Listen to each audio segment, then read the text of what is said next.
Hey, how's it going? Ben here, great to see you again. Thanks for tuning in. In this video, we're going to be talking about stress-free ways to learn or practice the English language. So I guess this would work for any language, however, we're talking specifically about English because right now I work as an English teacher. As returning viewers to this channel may know, I live in Thailand and I work full-time in a school teaching English.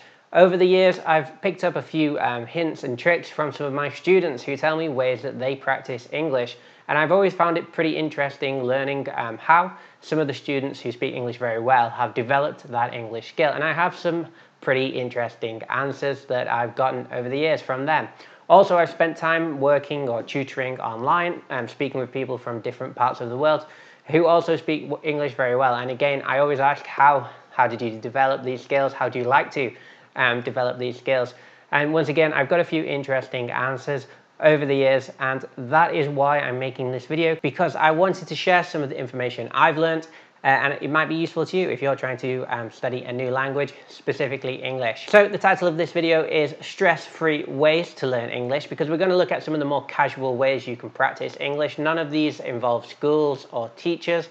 They're all interesting ways, typically via media and the internet. They're stress-free because they don't involve schools, they don't involve curriculum, they don't even really involve teachers. So these are some stress-free ways to learn English. Stress-free English learning.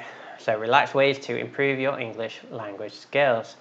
And the first one we're going to talk about is TV and movies. It's very surprising to me how often people tell me that the way they practice, the way they learn, the way they've picked up the English language is via TV and movies. I suppose it makes sense given that a lot of the movie production has been done in the West over the more recent history, talking about like Hollywood specifically and all the great media companies in America. But actually a lot of people have told me, especially when I've been tutoring online, that the way they began to develop their English speaking skills was by watching TV shows, by watching movies, especially if they find a TV show that they really click with, something that they become obsessed with, a TV show they watch over and over and over again. Then you do start to learn from that TV show. You pick up mannerisms from the characters and even languages, sayings and phrases. Perhaps you've noticed this yourself. Perhaps you have a favorite TV show. Maybe you've said some of the catchphrases out loud and perhaps you repeat them. Perhaps they still stay with you to this day. You would be amazed to learn how often people have told me that TV shows like Friends have helped them develop English language skills. Sadly, I never really got into Friends. However, I've spoken to a ton of people online who are obsessed with Friends, have seen each episode a handful of times, maybe more, and have developed their English language skills watching dialect conversations from the sitcom. When you consider the giant movie franchises like Avengers and all the Marvel superhero movies, TV shows and comic books, a lot of them are produced in English, especially all the Hollywood productions, especially all the mega movies that get shown all around the world and have millions and millions of people flock to see them. I know they do get translated into different languages sometimes, but this could be a really good way to practice English. Perhaps don't turn on the subtitles, don't change the language. If you're trying to learn English, that is, perhaps this could be a really super casual way, a really enjoyable way if you enjoy these types of movies, to practice and learn and listen to the English language being spoken. When I think back to my childhood, one of the major shows that I was obsessed with was The Simpsons. Honestly, I've probably seen those early episodes, those early seasons. I've probably seen each episode hundreds of times. It was the only show I loved watching on TV. We didn't have that many channels when I was a kid, and I would relish when The Simpsons came on. I've had the DVDs, the VHSs, and I still stream older episodes of The Simpsons. I've learned so much from The Simpsons about American culture. I've picked up so many sayings, so many little pieces of slang. In fact, a lot of what I know about American pop culture, American history even, it was all learnt from The Simpsons, as I was absolutely obsessed with this TV show as a child. So TV and movies could be a very casual, very accessible, very enjoyable way to practice, learn English language. Next up on this list is music. Once again, one thing I've noticed, or one thing that I've been told from students or people I've spoken to online who I've been tutoring in English, sometimes they develop their skills by listening to things like English. It makes sense, right? Maybe they love a certain song and decide to learn the word. Maybe their favorite songs they have on repeat and have picked up some of the language used in that song. I have a friend from Bhutan And all the music in his country, or a lot of the movies and media in his country, comes from India, and he knows songs in Hindi, the Indian language, just because all the media, all the music, a lot of the music is produced in India and is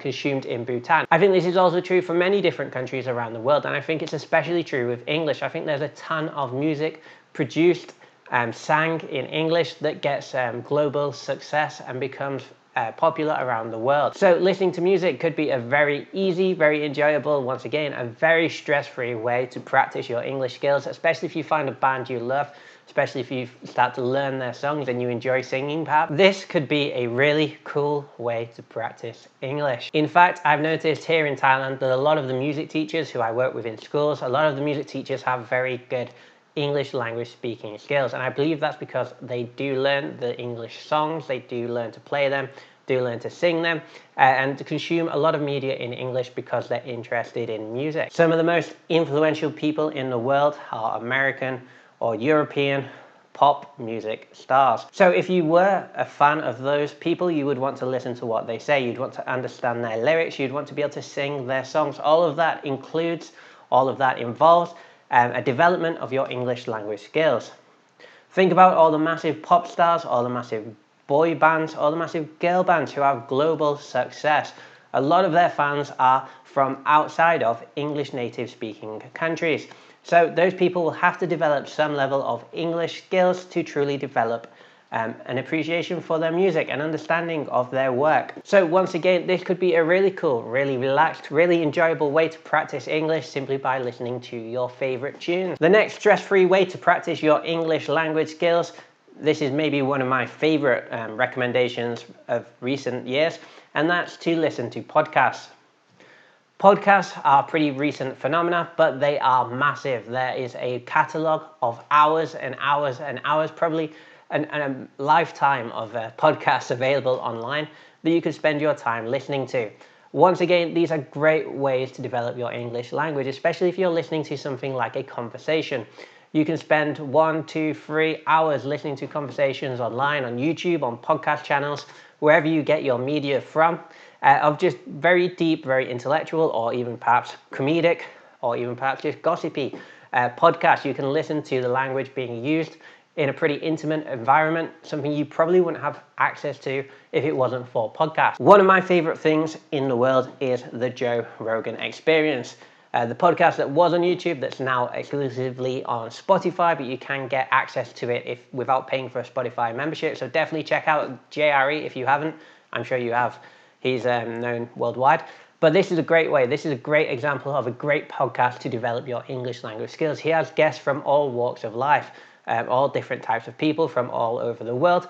And they have very, very interesting conversations that stretch all the way up to 3 hours long. Often listening to a 3-hour conversation would definitely introduce new vocabulary. It does to me sometimes, and I'm a native English speaker. So this could be a very good way to educate yourself, expand your understanding and practice English language. And it's also very relaxed. All it requires is perhaps some headphones or some speakers. And in fact, Joe Rogan isn't the only podcast I listen to. I listen to history podcasts, scientific podcasts, all sorts of different podcasts. And I have a large catalog of podcast episodes to get through that I still haven't listened to. Another podcast I'd love to recommend for those of you interested in history is Dan Carlin's Hardcore History. Once again, this is a long length, very educational podcast that you could listen to free on YouTube. In fact, you can see that his recent one on the Blitz is a 5-hour podcast. Listening to someone give a absolute massive essay on history is very interesting to me. It also would help develop your English language because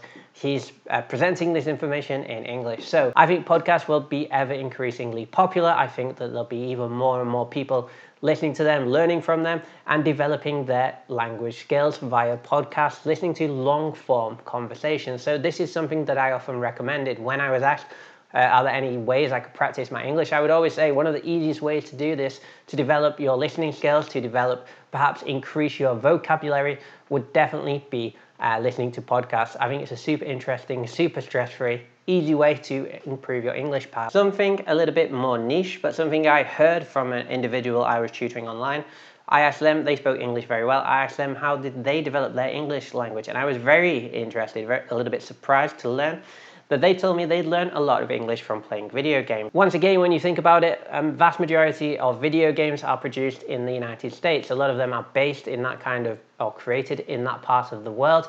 And a lot of them, I know you can select the language in video games, so perhaps if you're playing through the video game, the language would be in your native language. However, if you go online, a lot of the online games, if you're communicating with real people virtually through headsets online, a lot of them will choose English to communicate in. I mean, not all of them, but maybe you could develop a group of friends from America. Obviously, online chat rooms can have people from all over the world. So if you wanted to, you could be very specific. You could perhaps go onto the American servers and you could develop a friendship group of online gamers who all are speaking in English. This would be a great way to practice English, I can imagine. And I was actually informed this from a student. That's how he developed his English speaking skills. As video games are very complex these days. So if you were playing perhaps a war game, perhaps there was a very complex map you had to navigate, you had to give instructions, speak with your friends about different directions. This could be an incredibly interesting way to develop your English language skills. And once again, this could be doing something you loved, especially if you're interested in video games and you play them anyway. Why not try and select a group of friends who speak a language that you are interested in developing? I myself, when I was younger, spent a lot of time online playing video games, specifically Call of Duty, with a friendship group. All of my friends were from the same country. We were all in the UK. In fact, it was mostly just my friends from school. But we spent hours and hours and hours speaking and speaking. For someone who wanted to develop their speaking skills, I think online video game chat rooms could be a very interesting, very novel way to do just that. And finally, another way you could develop your English language skills is online. Now, I recently read an article that suggested that about 50% of the content online is produced, written, spoken in English. So if you are internet native, you will probably have a good understanding of the English language already, because so much of the internet is in English. And if you're watching this channel, I'm sure you already know, but YouTube is a vast library of content, and there's a ton of English language on YouTube, a ton of tutorials, a ton of entertainment, all spoken in English. So this could once again be very stress-free, especially if you're a bit of a web surfer and you enjoy being on the internet. You could find video platforms like YouTube, blogs you like, chat rooms you're interested in, talking about content or things you're interested in. And this could also be a great way to develop your English skills. That does conclude this video. I hope you found this video useful. I hope you found it entertaining. Perhaps maybe hit the like button if you did. And if you enjoy this type of content, then consider subscribing. This is a topic I find very interesting. I hope you did too. Let me know in the comment section if you did, because I'm interested to know if this is the correct direction for this channel. Typically, we talk about living and working in Thailand. And as I said, I am an English teacher out here, so this is something that I am very much into. If you're interested in hearing my thoughts on why English language is so important, then check out the video I'll leave a link to here, as I did make a video about that previously.